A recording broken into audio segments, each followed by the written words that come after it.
You're watching 48 Fastcast. Good Wednesday afternoon, everyone. I'm Liz Hurley. Thanks for joining us for this 48 Fastcast. One of the victims in last night's Huntsville stabbing is dead. Police responded to Beacon Apartments where they found two men with stab wounds. Both were rushed to the hospital where 51-year-old Roderick Carson is in critical condition. Carson would later die from his injuries. The second victim, who has not been identified, remains in stable condition. Illness running right through Madison County Schools. Teachers, students, and staff are sick in high numbers, so the district is shifting to an e-learning day this Friday, February 13th. This is to help curb the spread and allow students and faculty to recover from these illnesses and complete sanitizing the schools as well. Monday is a federal holiday, so students and staff will return Tuesday, February 17th, hopefully fully recovered.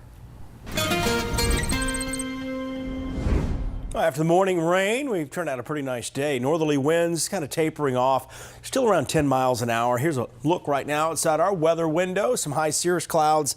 That's about it. No rain through at least Saturday morning, the way it looks now. But by Saturday afternoon, it's a first alert weather day. We'll be talking more about that coming up. Again, no severe weather, just some heavy rainfall, especially as we get later into the day Saturday. But the next couple of days, not bad. Current temperatures, low 60s and upper 50s. Here's the next 12 hours, about 50 degrees by 7 o'clock. A mostly clear sky tonight. We will see some frost out there. It'll be patchy. Best spot for frost is areas that have no wind at all. 3-day forecast, 59 tomorrow, 64 Friday, 60 Saturday. For your Valentine's Day, the earlier in the day your plans are, the drier they're going to be. We'll continue to monitor the timing of that and we'll have the latest forecast coming up. Thank you, Brad. The city of Madison removing itself from an internet sales tax lawsuit against the state of Alabama. That lawsuit was initially filed by the city of Tuscaloosa that also announced it's backing out of that lawsuit. Cities involved in the lawsuit are suing the state over how tax revenue from online sales is distributed under the simplified seller's use tax system.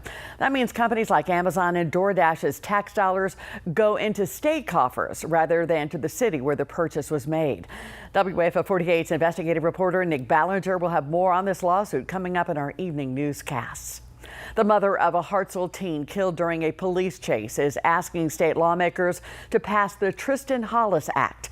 Tristan Hollis was killed last year when a Priceville police officer began a high-speed chase on I-65 that ended in Hartsville. That chase ended in a crash when the suspect hit the car Hollis was riding in. Now, under the Tristan Hollis Act, all state agencies would be required to adopt a new set of policies when it comes to police pursuits. Hollis's mom is pushing for this bill to pass to hold law enforcement agencies accountable. What torment to think of my only child in pain, clinging for his life.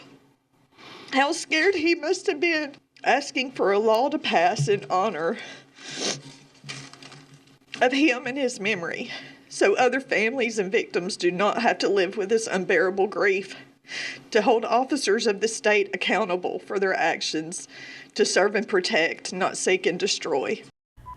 On the other side, the Alabama Association of Chiefs of Police are filing an opposition, saying it would hinder officers from catching criminals. WAFF 48's Callie Neese will have more on this bill coming up today at 4. City of Huntsville is about to start testing censuses ahead of the 2030 census. We'll tell you all about it when we come back.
If you live in Huntsville, you may receive a census test in the coming weeks.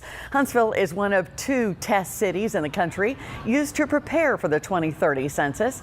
City leaders are encouraging you to fill it out, even though it's not the real deal.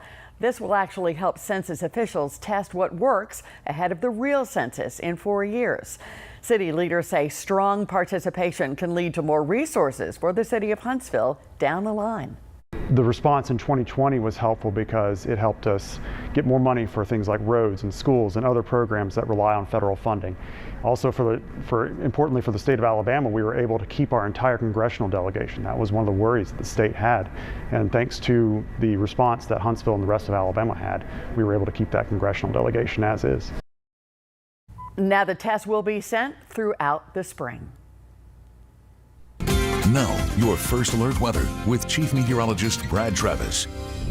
Well, the rain is gone until we get to Saturday. Right now, the timing on the rain Saturday is shifting a little bit later in the day. I'll have more on that here in just a second. Out in the shoals, beautiful blue sky out there with some high, thin cirrus clouds. And of course, you got some aircraft flying over with the contrails out there. There's still some moisture in the mid-levels of the atmosphere, and that may keep us from a widespread frost overnight, but there will be patchy frost in the morning. Here's your daily planner for your Thursday, almost through the work week. 36 to about 34 for the morning low and a clear sky for the most part. So that's why we'll see that frost. 59 at 3. I think we'll top out right around 60 the next 2 days. The weekend forecast, still working on the timing. It's not a severe weather threat. I want to make that very clear for Saturday. This is heavy rain and an impact on area roads and your evening plans, especially for Valentine's Day. Sunday, more of a morning event with some gusty winds, 20 to 30 miles an hour. Here's a look at the latest forecast guidance. By 9 a.m. we have rain just off to the west, but notice some of that tracks off to the northeast. So some drizzle, a possibility, some very light rain showers west of I-65. Now yesterday the timing was about 6 hours earlier, so this still has time to change. One thing that I don't think is going to change is the threat for severe weather. I think it's going to stay well to our south, even though it's a very dynamic storm system, as you see as it approaches around midnight and very early in the morning Sunday. Very heavy rainfall from Florence to the Huntsville metro area on up into southern middle Tennessee. This is where we could pick up 3 inches of rain. So that's why we've got that first alert weather day out for Saturday. And as far as Sunday goes, the rain early in the day by Havoc game time. Hopefully the rain should be out of here for those plans. Look at next week, though. We're going to make a run for the mid to upper 70s for several days. In fact, Tuesday, Wednesday, Thursday, Friday of next week, we could easily hit the mid 70s. So nice weather on the way. Hopefully we won't have to pay for that in the end. Hopefully you're correct. Thanks so much for watching today's 48 Fastcast. AJ Wiest will log on shortly with Before the 4. Then join us today as we hit the airways for WAFF 48 News 4, 5, 6, and 10. I'm Liz Hurley. Thanks for watching. Have a great Wednesday.